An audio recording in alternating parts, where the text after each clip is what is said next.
नमस्कार, कल्पना voice channel में आप सभी का स्वागत है। आज की हमारी कहानी है जहरीला फूल। दादी दादी भैया ने मुझे मारा। 3 साल की सुहानी भागती हुई अपनी दादी के पास आई। चल हट यहाँ से मनहूस कहीं की। 4 दिन के लिए शुभम आ जाए तभी इसे दिक्कत हो जाती है। अपनी माँ और भाई को पैदा होते ही खा गई। अब हमें चैन से जीने नहीं देती। उसकी दादी उल्टा उसे ही मार कर भगा देती है। वो रोते रोते अपने पापा दिनेश के पास जाती है। क्या हुआ मेरी सुहानी को, क्यों रोई मेरी फूल सी बच्ची? पापा पापा, शुभम भैया ने मुझे मारा। जब दादी को कहा तो उन्होंने मुझे ही डांटा। कोई बात नहीं, तू पापा के पास आ जा। वो उसको अपनी गोद में लेकर चुप करा देते हैं। थोड़ी देर बाद सुहानी खेल में लग जाती है। सुहानी एक 3 साल की नन्ही सी बच्ची थी। उसकी माँ जुड़वा बच्चों को जन्म देते ही चल बसी। सुहानी के जुड़वा भाई को भी बचाया ना जा सका। सुहानी की दादी और बुआ तब से ही उससे नफरत करती थीं। शुभम सुहानी की बुआ का बेटा था। वो जब भी आता उसे खूब परेशान करता। आज भी सुहानी की बुआ अपने मायके आई हुई थी। दिनेश अपनी माँ के पास उन्हें समझाने जाते हैं। माँ, आपने सुहानी को क्यों डांटा? वो फूल सी बच्ची आपकी आंखों में क्यों खटकती है? फूल नहीं, जहरीला फूल है वो। पैदा होते ही तो खा गई माँ और भाई को। न रंगत, न शक्ल, न सूरत, बड़ी आई फूल।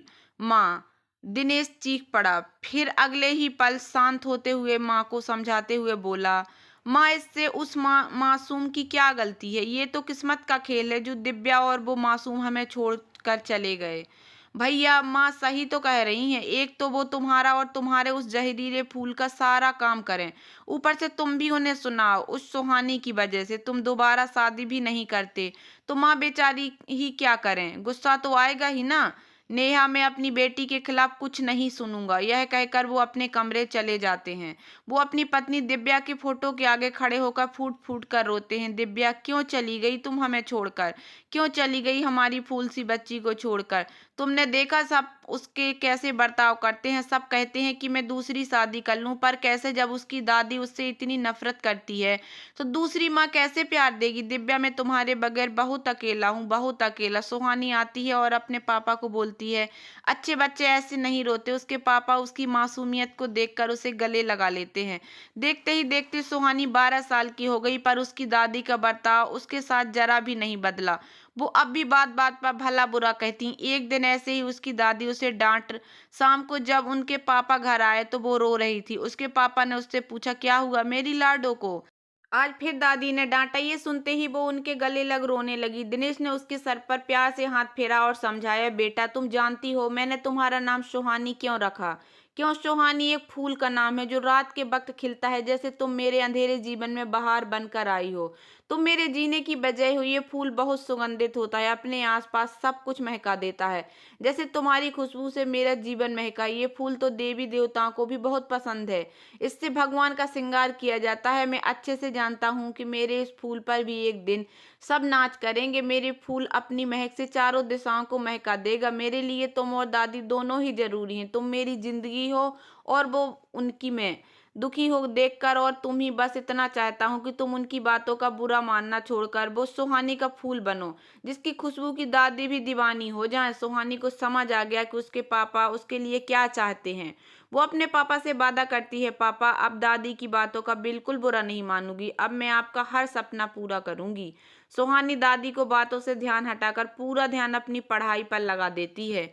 सुहानी अब बड़ी हो गई थी। उसने 12वीं की परीक्षा पास कर मेडिकल में प्रवेश ले लिया था। एमबीबीएस के बाद एमएस की डिग्री भी ले ली। उसने आईवीएफ में महारत हासिल कर रखी थी। दादी के उसे जहरीले फूल ने जाने कितनी सूनी में फूल खिला दिए थे। आज डॉक्टर सुहानी वर्मा शहर का जाना माना नाम था। उससे खुद का क्लिनिक खोल लिया था। जाने उसके हाथ में क्या जादू था कि उसके क्लिनिक से कोई भी निराश नहीं लौटता था। उधर सुहानी की बुआ, नेहा की बहू और शुभम की पत्नी को शादी के 7 साल बाद भी संतान सुख प्राप्त नहीं हुआ। दूर दूर के डॉक्टर का इलाज करा लिया, पर सब बेकार। लेकिन वे लोग अपने घमंड के कारण, यूं समझ लीजिए शर्मिंदगी में, सुहानी से अपनी बहू का इलाज नहीं कराते। पर जब सब जगह से निराश होने के बाद मजबूर होकर वे लोग सुहानी के क्लिनिक पर जाते हैं।